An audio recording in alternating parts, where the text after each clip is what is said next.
Fellow art nerds. Today I'm going to show you one really simple, awesome technique for getting awesome colors in your illustration. This technique is used by professional illustrators to quickly decide on colors to use in their illustration or painting or what have you. And the way this is going to work is I'm first going to talk about what that technique is. I'm going to give a live demonstration about it, and then I'm going to answer questions about it at the end. So if you have any questions during this demonstration, please post them in Facebook and I will get to them at the end.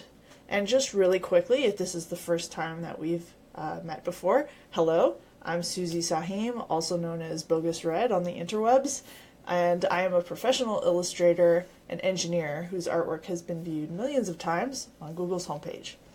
I'm also the founder of paperdemon.com, which is a community of artists that help each other to become more awesome.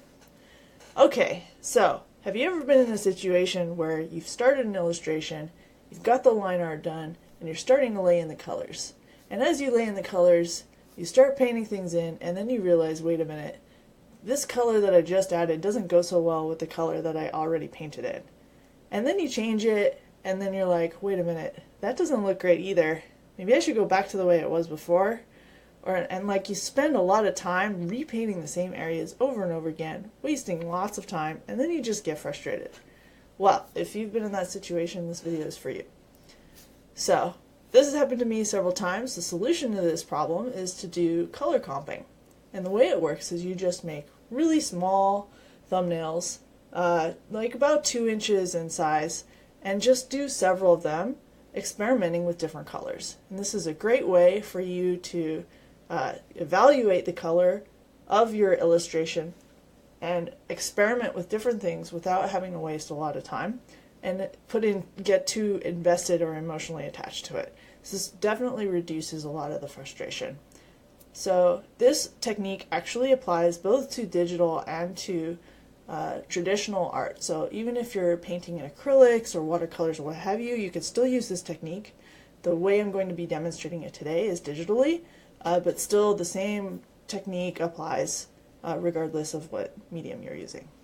Okay, cool. So I'm going to switch over to my desktop here.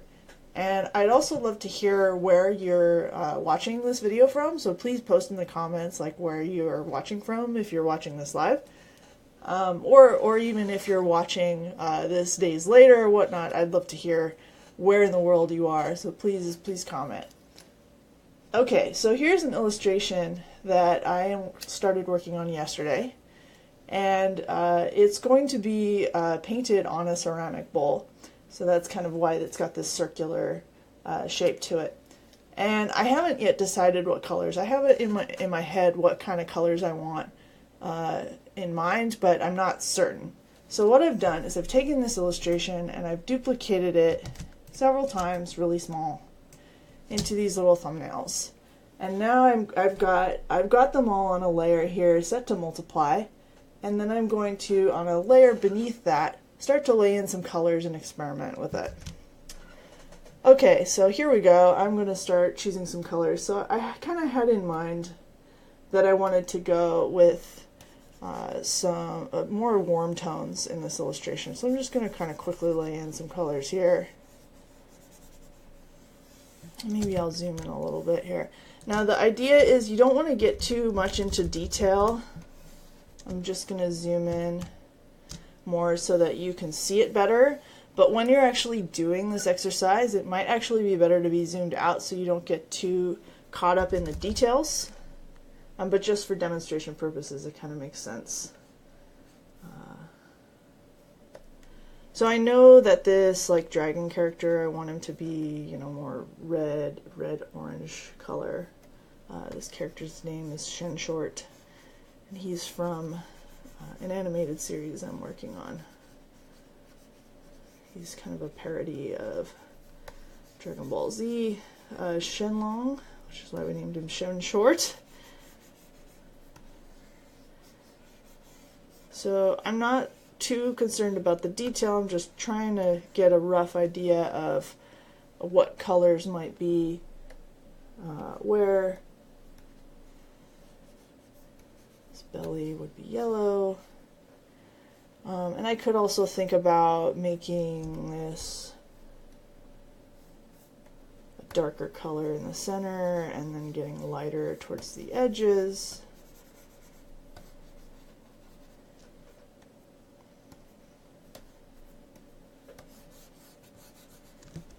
And even doing some like this. Okay, so I kind of have a rough idea now that of what colors would be here. That looks kind of good, but I also wanted to explore the idea of this maybe being more blue for the sky, because this is sky. I've got it warm tones here to kind of play well with the warm tones of the dragon, but I wanted to also experiment with some blues. So I'm going to try filling this in blue. And maybe even experimenting with some warm tones for the clouds. And that could create this nice swirl pattern.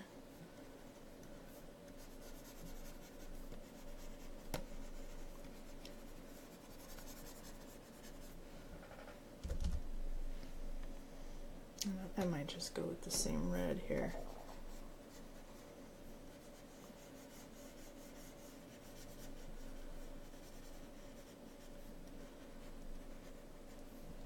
And I'm reminding myself not to get too caught up in the details, because the point here again is to just evaluate the color and see if both the colors work well together in terms of color harmony, as well as compositionally.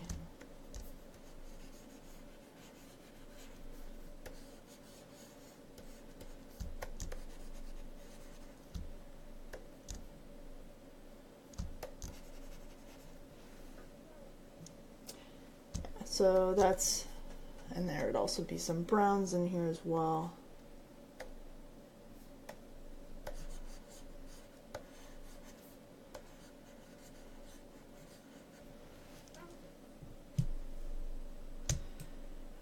I also had the thought maybe I could go with more of a night theme instead of it being daytime in the sky.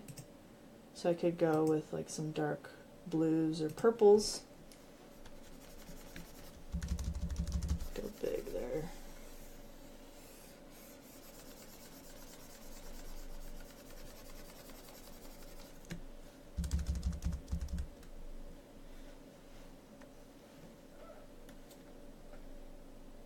And since I'm not, you'll notice I'm only spending like maybe 1 minute tops or 2 per thumbnail, and like that's the whole goal, is that you're not investing a whole lot of time in each of these.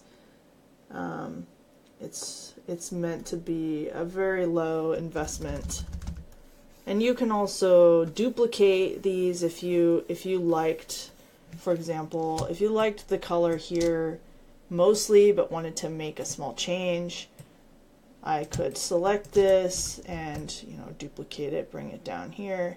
Very quickly saves me a lot of time. Of course, if you're working traditionally, you can't easily do the copy paste technique, but like let's say I wanted the dragon to be blue, I could go in and make it blue, just make that small change and see how that looks. Shin Short's not blue though, so I probably wouldn't go with this option, because it would not be true to this character.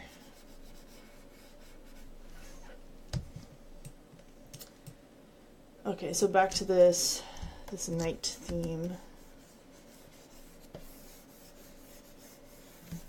And I'm going to change my brush really quick.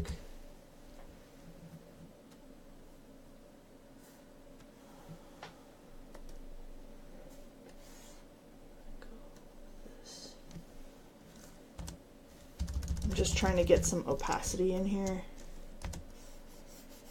so that I can experiment a little bit with blending. You know, like let's say I wanted it to get brighter as we get to the outer edges of the bowl.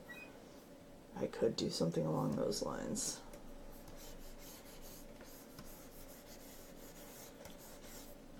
And then I could fill in our dragon here.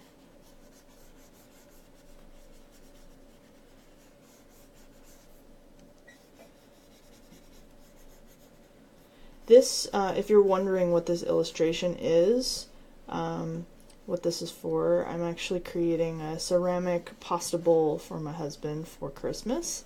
So this is a nice homemade Christmas gift for him. I hope this might be a little too complicated to actually apply to a ceramic bowl, but I'm gonna certainly give it a shot, and I will post the results, the final results of that after I'm done with it. And I'm thinking maybe I will go with like some blue, maybe I could go with blue outlines for the clouds. That could be kind of neat rather than filling them in.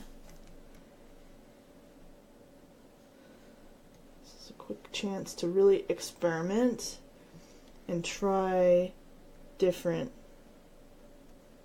things and see how they look.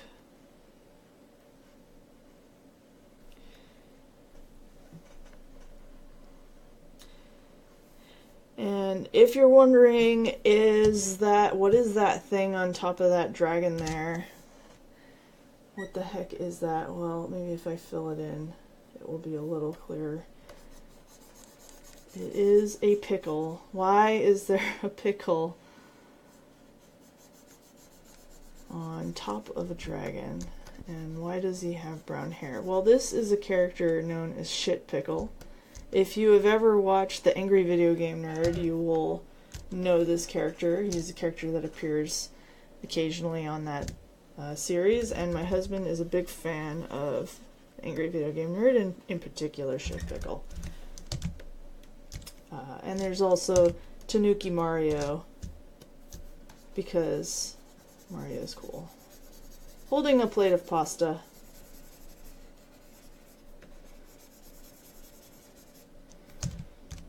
And so the whites are going to pop a lot more because they're dark background. We have that dark background, so that's why I'm going in and taking the time to fill in those colors a bit, because I know that it's going to make more of a difference now.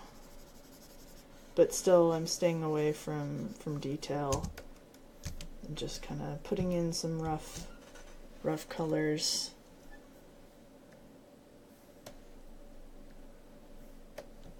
And feel free to take more time with it than I am. Like, you know, I am going kind of quick here because I wanted you to be able to see the vast experimentation that's kind of going on here.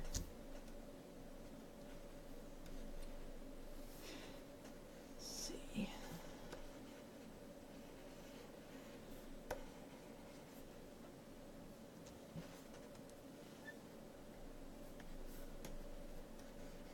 And I might have a darker color for the spikes.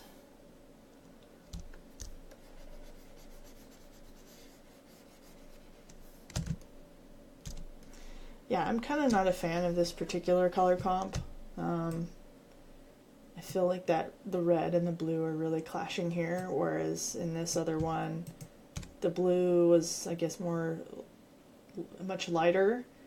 I think having the striking color of this bright blue against this bright red just does not work so well.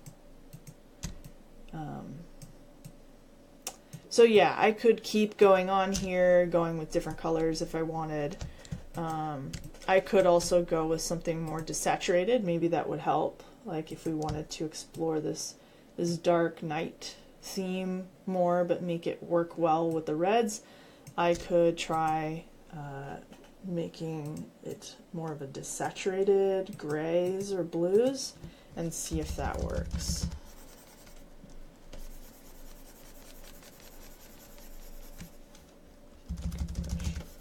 And you don't need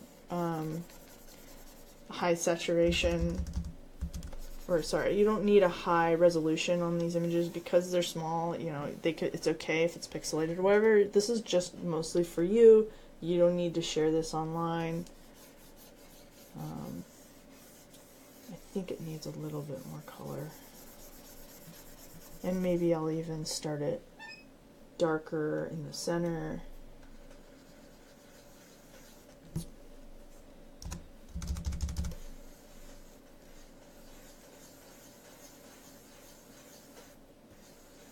This was a technique that I learned at San Jose State when I studied there. It's a very common technique used by professional illustrators. If you've used this technique before and you found it useful, or you didn't find it useful and you're using a different technique instead, like, post in the comments. I'd love to hear what you think.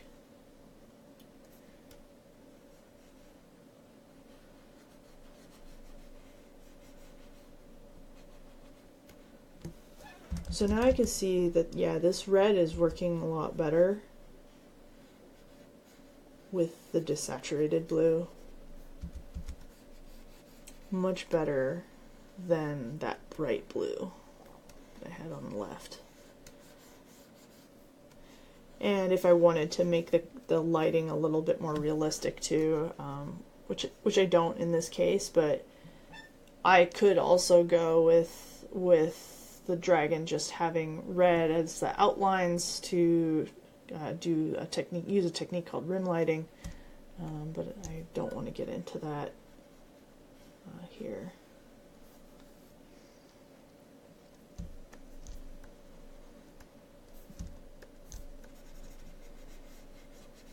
And then I could also experiment with the clouds. What would I want there?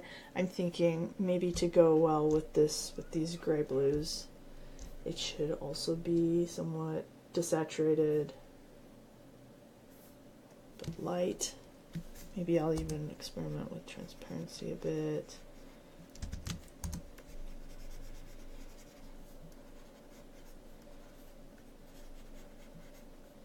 You know, I could make these clouds less noticeable, less significant, and just have them closer to the color of the background.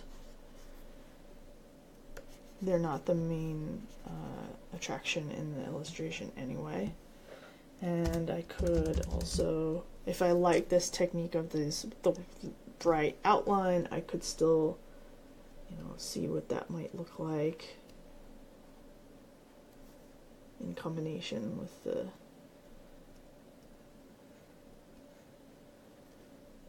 lighter blue. And that looks pretty neat.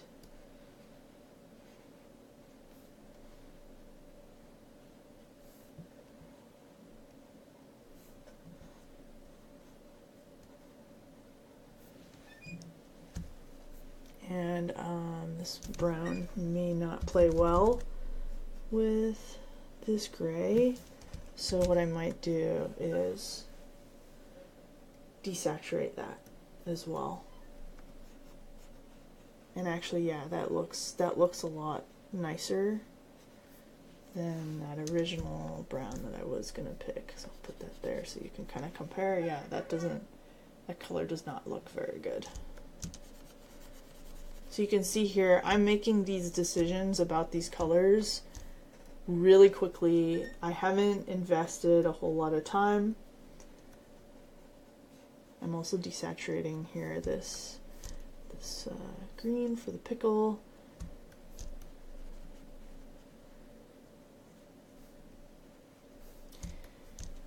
And I'm keeping the reds more in the bright tones.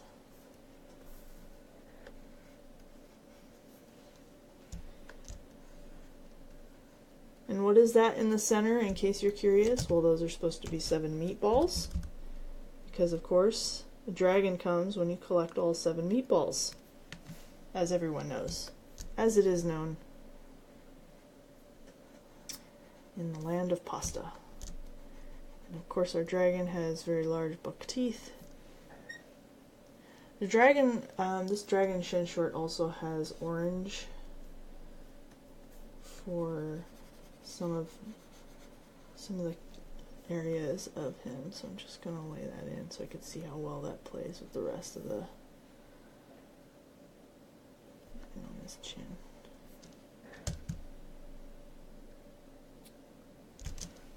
Yeah, that looks not too bad. Alright, of course it have to be filled in. There we go. Okay, so hopefully that has been clear. I'm going to switch back here. Alright, so hopefully this video was really useful, and if not, or if it is, whatever, please post in the comments. If you like this video, please give it a big heart on Facebook. I'd appreciate it. And if you want to hear more tips, follow us on Facebook, this page that you're on right now, or join our newsletter. A link to joining the newsletter is in the description. The newsletter gives out monthly tips on drawing and painting to help you become a more awesome artist. Thank you so much for joining me today. Have a happy Sunday. I will see you in another week, which I think will be Christmas Eve. I will do a very quick video that day to talk about perfectionism. Cool. Thank you so much for joining me. Bye.